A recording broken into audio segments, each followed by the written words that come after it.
The intimidation phase. This is where everyone starts standing in front of a pull-up bar, completely terrified. Your arms shake just thinking about hanging from it. You've watched YouTube videos of people doing impossible human flags and muscle-ups, and you think you need superhuman strength to even begin. In this level, you can't do a single pull-up, maybe not even a push-up. Your wrists hurt after 30 seconds of attempting a plank.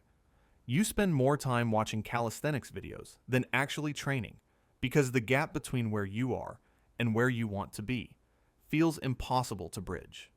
Many people never leave this level. They stay eternal observers, convincing themselves they'll start next Monday for months. The only way to escape level 1 is to touch the bar. Just hang from it for 5 seconds.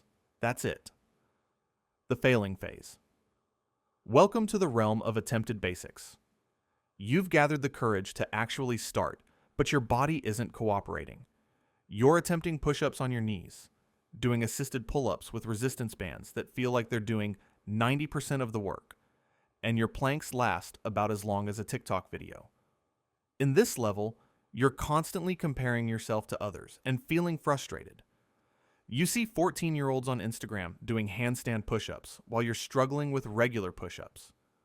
Your muscles are sore for days after each workout, and you start questioning if you were built for this. Here we find the classic beginner mistakes: training every day without rest, focusing only on the flashy moves and giving up after 2 weeks when they don't see immediate results. The dropout rate in level 2 is massive. About 70% of people quit here. To advance, you need to complete your first unassisted push-up and hold a plank for 60 seconds. The grind phase. You've made it past the initial shock, but now comes the real test. Consistency. In level 3, you can do basic movements, maybe 5 to 10 push-ups, a 30-second pull-up hang, and you're working on your first real pull-up with decreasing assistance. This level is characterized by slow, grinding progress. You're adding 1 rep per week. If you're lucky, some weeks you feel weaker than the week before. You start to understand that calisthenics isn't about instant gratification. It's about building your body from the foundation up.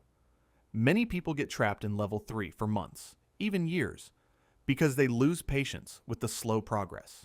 They start looking for shortcuts, buying expensive equipment, or jumping to advanced tutorials they're nowhere near ready for. The smart ones stick to basics: push-ups, pull-ups, dips, squats, and planks. You graduate from level 3 when you can do 10 consecutive push-ups, 3 pull-ups, and hold a plank for 2 minutes. The foundation phase. Congratulations! You now have functional strength. Level 4 is where calisthenics starts to feel possible. You can bang out 15 to 20 push-ups. You're getting comfortable with pull-ups, and you're starting to understand progressive overload with bodyweight exercises. In this level, you discover the joy of harder variations. Regular push-ups feel easy, so you elevate your feet. You start working on pike push-ups for shoulder strength.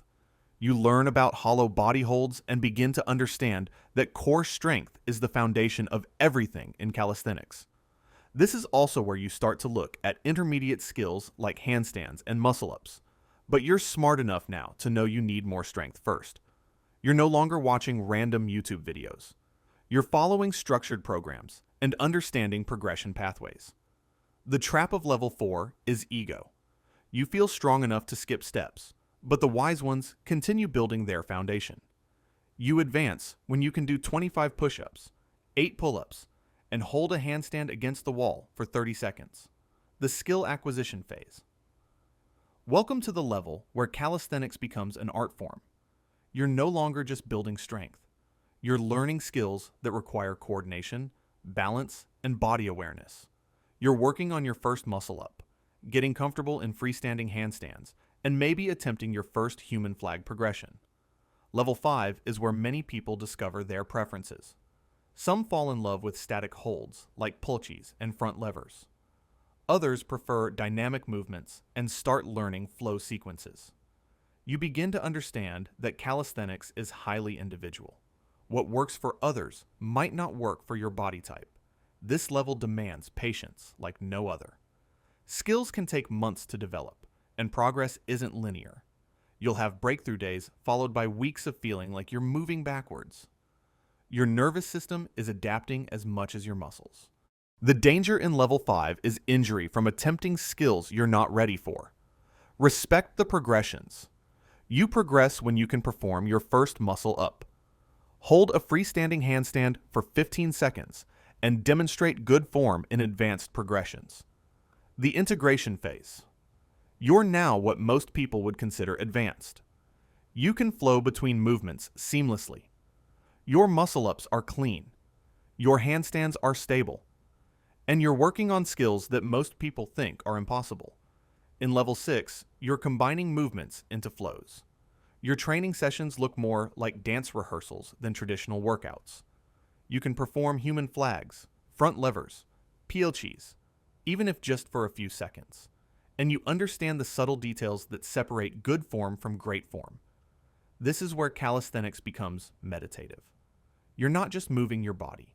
You're in complete control of it. You start to help others sharing what you've learned, and you realize how far you've come from the scared beginner in level 1. The challenge of level 6 is staying motivated. Progress is incredibly slow, and the skills you're working on might take years to master. The master phase. Less than 2% of people who start calisthenics ever reach level 7. Here you've transcended simple strength building. You can perform skills that seem to defy physics. One-arm handstands, one-arm pull-ups, impossible-looking static holds. But level 7 isn't really about the skills themselves. It's about the mindset. You understand that calisthenics is a lifelong journey. You're patient with progression. You listen to your body, and you've developed an intuitive understanding of movement that can't be taught from YouTube videos. In level 7, you become a teacher, whether formally or informally. People seek your advice, and you remember what it was like to struggle with your first push-up. You create your own training programs, develop your own style, and maybe even start contributing to the calisthenics community. The masters of level 7 know that the journey never really ends.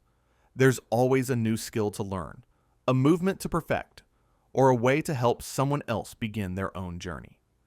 The beautiful thing about these 7 levels is that everyone starts at level 1. Every expert you admire was once where you are now. The difference between those who make it to level 7 and those who quit at level 2 isn't talent or genetics. It's persistence and smart progression. Which level are you at right now? Let me know in the comments.